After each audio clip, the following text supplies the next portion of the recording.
Welcome to Where Parents Talk. My name is Leanne Castellino. Our guest today is the Executive Director of Fair Play, a nonprofit organization focused on commercialism in childhood. As a watchdog, Fair Play monitors how children are marketed to by various companies and organizations. Josh Golan has been with Fair Play since 2003. He is also the father of a teen. He joins us today from Boston, Massachusetts. Josh, thank you so much for being here. Thanks so much for having me, Leanne. So I'd like to dig into a bit of your personal story to start things off. You and your wife have made a conscious decision and effort in terms of keeping your 13-year-old daughter off screens and off social media. Take us through how you went about orchestrating it and how you're going about enforcing and sustaining that. Sure. So, it really started at birth and our desire to follow the American Academy of Pediatrics recommendation of no screen time for children under the age of 2. And which even at that time was somewhat unusual. Most parents weren't following that recommendation. And we noticed that she seemed to be really good at playing by herself, at entertaining herself without screens. And so when she turned 2, we thought, she's not asking for screens yet. Why introduce this complication? So we just kept going. And then we started introducing a little bit of TV when she got to be, I would say, around 4 or 5, and occasional movies. But we still kept it really, really limited, and she wasn't clamoring for it. So it was somewhat easy to do that. She loved to read by herself. She loved to play with her stuffed animals. As she's gotten older, it has certainly gotten harder, and she obviously has a fair amount of screen time these days. She doesn't have her own phone, which is unusual, and she doesn't have any social media accounts. But one of the things that we did was we talked to other parents when I would say when she was like in 3rd grade, and we talked about our desire to hold off phones as long as possible. And so, and other parents joined us in that. And so most of her friends at this point have phones, but there was a lot of delay. So there wasn't as much pressure early because we had these kind of community agreements. And even now, I think that she's in a cohort of peers where they certainly spend a lot of time online, but she doesn't have as much FOMO as she might as if they were on social media as much more. I suspect as she continues to get older that it's going to be much harder and that she will get a phone at some point and she will join social media. For us, it's at this point, we feel like what she's missing out on, those feelings of feeling left out are not as strong as our concerns of what she would encounter and how that social media would change her. So we've made the decision to stay where we are. But when we think that she's going to be harmed more by not being on it than by being on it, we'll reverse our decision. But yeah, I really want to emphasize that it started early. Like those screen-free early years allowed her to develop some inner resources where she knows how to entertain herself without instantly turning to a screen, which most adults, including myself, have a really hard time doing. Absolutely. And I love how you tell that story because it's not just one thing you did. There's several things going on there. The decision to keep her off screens was foundational in those younger years, but also surrounding yourself with like-minded parents. For parents who maybe are in the opposite group, who listen to you and think, I don't know how he's done that in 2022, how he and his wife have achieved that. That's quite something. What do you hear from those parents in terms of their pain points and how they struggle with managing screens and devices with teens and young adults and their families? Well, one thing that's interesting is I have never heard from a parent, I wish we had gotten my child a smartphone earlier. Every single parent I've ever talked to says, I wish we had held off longer. And so I really, that is, of all the decisions you're going to make, that is probably the one with the most implications. And so I think that that's just something to keep in mind. But in terms of the pain points, what we hear is huge battles over how much time is being spent, feeling like their children are disconnected from them, that even then they're in the same room, like they can't get their attention, a lot of drama around social media and fighting and bullying and in groups and out groups. dynamics that happen, of course, in real life, but in social media, where adults too feel the license to be so much meaner to each other when they can't see somebody on the other end. So a lot around that, and then exposure to content that they would really prefer that their children not see. And I think that's one of the most disturbing things is how all the content is algorithmically delivered to all of us, including children. And so things like the Facebook whistleblower exposing that, you know, kids who are maybe starting to have the early habits of an eating disorder or really interested in dieting being barraged with content that reinforces their eating disorder or interest in dieting. So all of these things, you know, the content, the amount of time, and the battles. I mean, I hear that all the time. And I think that's one place where parents, you know, sometimes make the calculation like, do I want to get in a multi-hour struggle with my teen, or do I just want to say, you know what, go get on TikTok, because it's just so exhausting and all-consuming. It certainly is easier for many parents to make that sort of justification, but the long-term effects could potentially be quite marked. Could you take us through what would your key messages be for parents who may be in the category of saying, you know what, there's a lot of exaggeration around this, or people who don't really understand these platforms and have taken the stance that it's not really for them to do much research. They're too old. It's something that their kids know about. They trust their child. You know, what would you say to those parents in terms of the potential impacts on their kids? Yeah, so I think that, you know, we have a growing body of research that shows, you know, that overuse of social media is linked to anxiety, depression, higher suicide rates. So we're talking about really serious problems that result from this. And I think the other thing that's really important to understand is that all of social media is designed for the benefit of the platforms and for the benefit of advertisers. I know of no other environment that our children spend so much time in that wasn't designed for their benefit or for their education or their edification, that was designed to make money off of them. And so the choices that these social media sites make are often at odds with what's best for children's well-being. And I think, you know, that is true both in terms of how they deliberately design their products to be addictive, to get kids compulsive and checking them over and over again. And you know, those battles that parents are having are deliberate. The social media companies want to wear you down as a parent, because the more time your child is on a platform, the more money they're worth. You know, it's interesting. As I was reading your background, you've been at this in terms of being on the front lines of this particular topic for more than 20 years. So well before social media became, you know, a headline just about every day of the week, and certainly before smartphones became ubiquitous. So when you look at all the overwhelming evidence that you allude to, where we are today with the technology, et cetera, what trends concern you the most? Yeah, that's a great question, Leanne. I think the aging down is what concerns me the most. I think that, you know, obviously when I started doing this, there was no smartphones or social media, but then, right, you know, it was a teen thing. And then it was the 12 and 11-year-olds were getting on. And now it's routine to have eight-year-olds on TikTok. You know, TikTok, where there's all sorts of inappropriate adult to child contact, where there's all sorts of sexualized content, where people are understand that if their content is sexualized, it's more likely to go viral and get them attention. So 8-year-olds, right? And 8-year-olds with phones. And so I think if the trends continue, where, you know, 4-year-olds are going to have their own phone soon, and so I think that is the trend that concerns me most.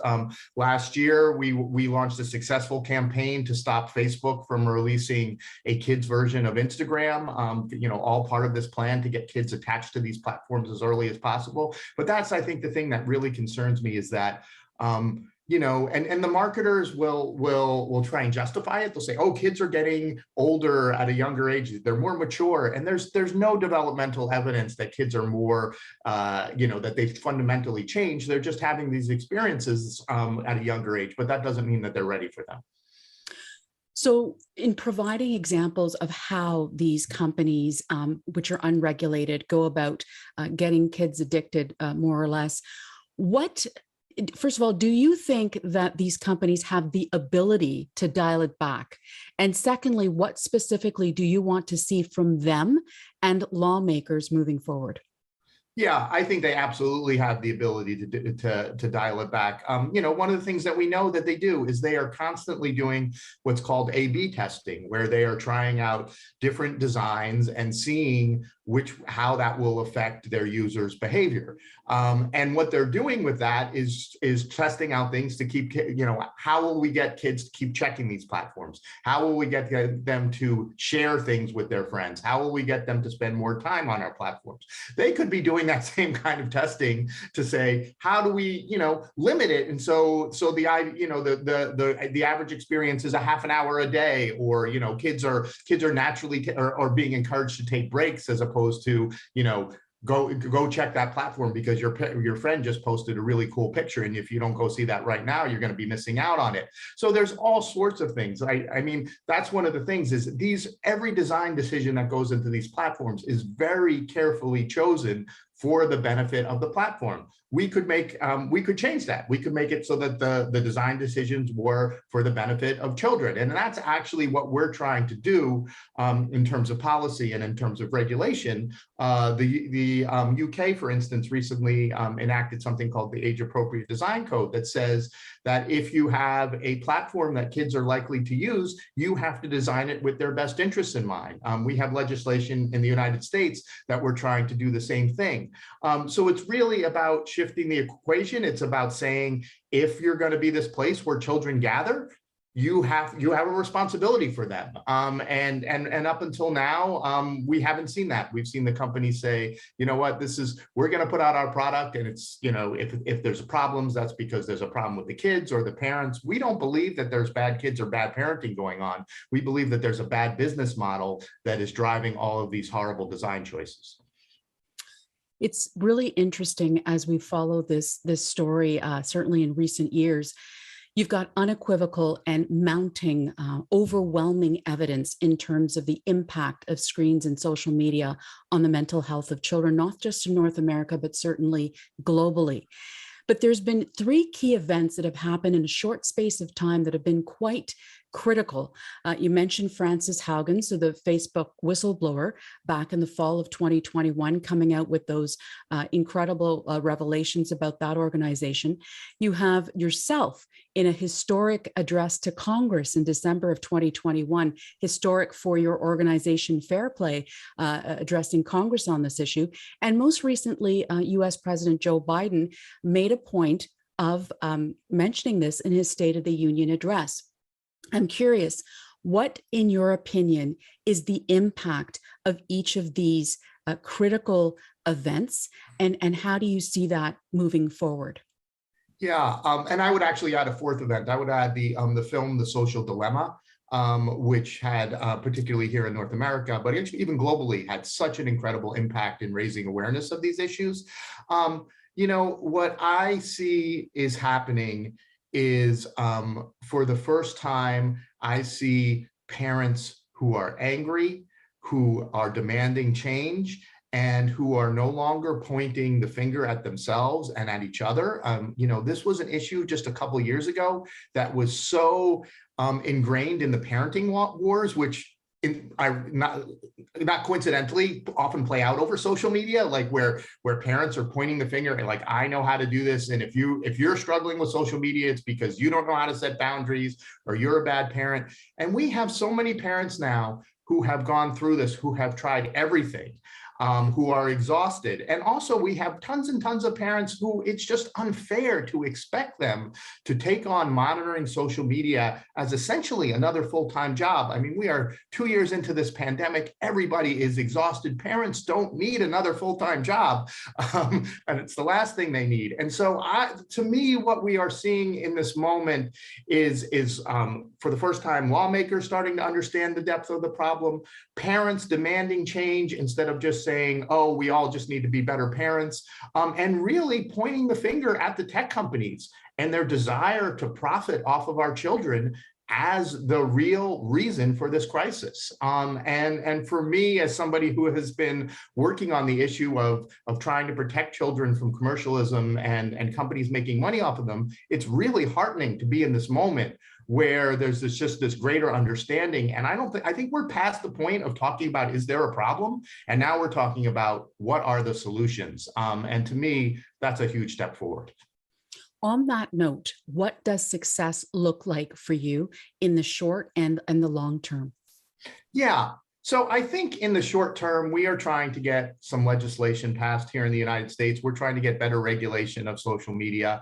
I think a few things that we are at the top of our wish list. First of all, we want to see privacy protections expanded to teenagers. In the United States, the moment you turn 13 on the internet, you are treated as an adult. I know of no other legal context where we say you're 13, you're a full-fledged adult, you don't need any special protections. So we need to do that. We need to ban data-driven advertising to children and teens. So the reason we're all on these platforms so much is so that they can gather as much data about us as possible, so they can pinpoint and target advertisements to us. And so if we can disrupt that, not only will we protect children from the worst kind of marketing, which is like targeted based on everything they know about you so they can expose and exploit your vulnerabilities, but we will disrupt the business model that makes kids so vulnerable to these platforms in the first place. We also want legislation that would, as I said earlier, require these companies to make the best interests of children a consideration, to require them to evaluate the mental health impacts and the physical health impacts of their products on children before they unleash them on children. And so, you know, I think so many of the things that we see, from autoplay on YouTube to, you know, snap streaks where you're rewarded for being on Snapchat every day, all of these things, you know, these should be things that are considered unfair practices when they're aimed at children. When you are trying to leverage their developmental vulnerabilities in order to get them to use social media more so you can make more money off of them, that's something that shouldn't be allowed. So that's my hope through this regulation in the short term. And in the long term, I hope that we get to a place where we understand that, you know, powerful companies trying to make money off of children is wrong, and that we just shouldn't have advertising to kids, at least until they reach their teenage age, that we should have the primary influences in a child's life be those people and institutions that actually care about their well-being. That's not a particularly radical idea. So, you know, and I'm hopeful. I'm more hopeful at this moment than I've ever been because of some of the events that you mentioned before. I want to end both with an optimistic tone, but also to ask you for your opinion or your perspective on families who are struggling with this, but may not have encountered what some families have, which is a point of no return, where, for example, bullying, cyberbullying, et cetera, has resulted in a negative, very negative outcome in their family. You know, we're talking about taking one's own life, et cetera, or suicidal ideation. That is obviously the worst of this kind of discussion and where it could end.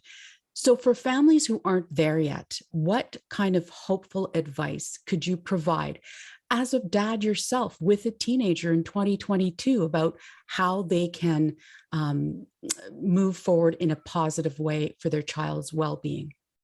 Yeah, so I think there's a few things that we can do as parents, even once our kids have a phone and they've already started down the path on social media.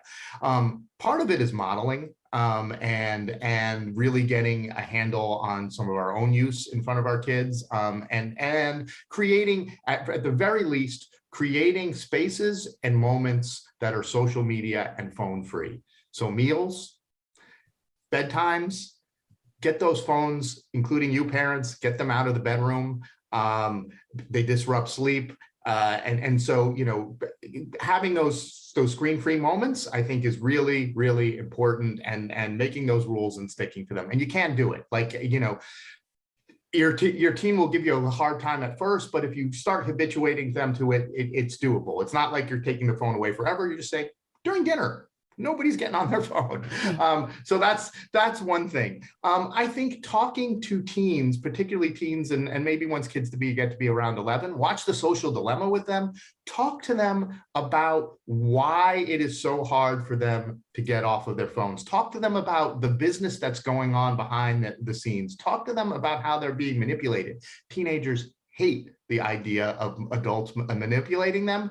And so it's really powerful. You can have really wonderful conversations. One of the things when you get your team talking, which, and get them, and I think showing a film like that can be really helpful, is they'll tell you they don't like social media. They hate it, but they don't feel like they can get off of it because that's where their friends are. And the most important thing for them in that moment is to be where their friends are. So I think starting those conversations can be really valuable. The other thing that I will say is, I hear this all the time from parents around the decision to get the phone. I give talks in like someplace like New York City, and a parent will come up to me after my talk and they'll say kind of sheepishly, they'll say, we got our kid a phone because they take the subway to school by themselves and we need to be able to, reach them, or they need to be able to reach us. And I say, that makes a lot of sense. I would be worried if my kid was out taking the subway by themselves and want to be able to have a safety net. So when they come home, they put the phone someplace and they don't use it until they commute the next day, right? And of course, at that point, the parent looks at me like I have 10 heads, because one of the things we do with phones is they go from not having them to being a 24/7 appendage. And so, starting with when you first get the phone, setting really strict parameters about when it can be used and not used, and then maybe loosening those over time, but always not, it's never going to be something while you live under my roof that you have 24/7, I think is important. And if they already have it 24/7, trying to, taking some of that back. And that's going to be really hard. And you're going to probably have some meltdowns and some pretty big fights at the beginning. But if you can get through that, if you can fight through that and reestablish some, this is not something you have with you all the time. It's a tool that you use for this thing, including socializing. That's okay, a little bit of the time, but it's not going to be all of your social life. Your whole life isn't going to revolve around socializing and playing games and watching videos on this little tiny screen. Your world has to be much bigger than that. Josh Gollan, thank you so much for your time. Tons of wonderful points for parents and families to consider, and certainly great advice. We really appreciate your time and your perspective today.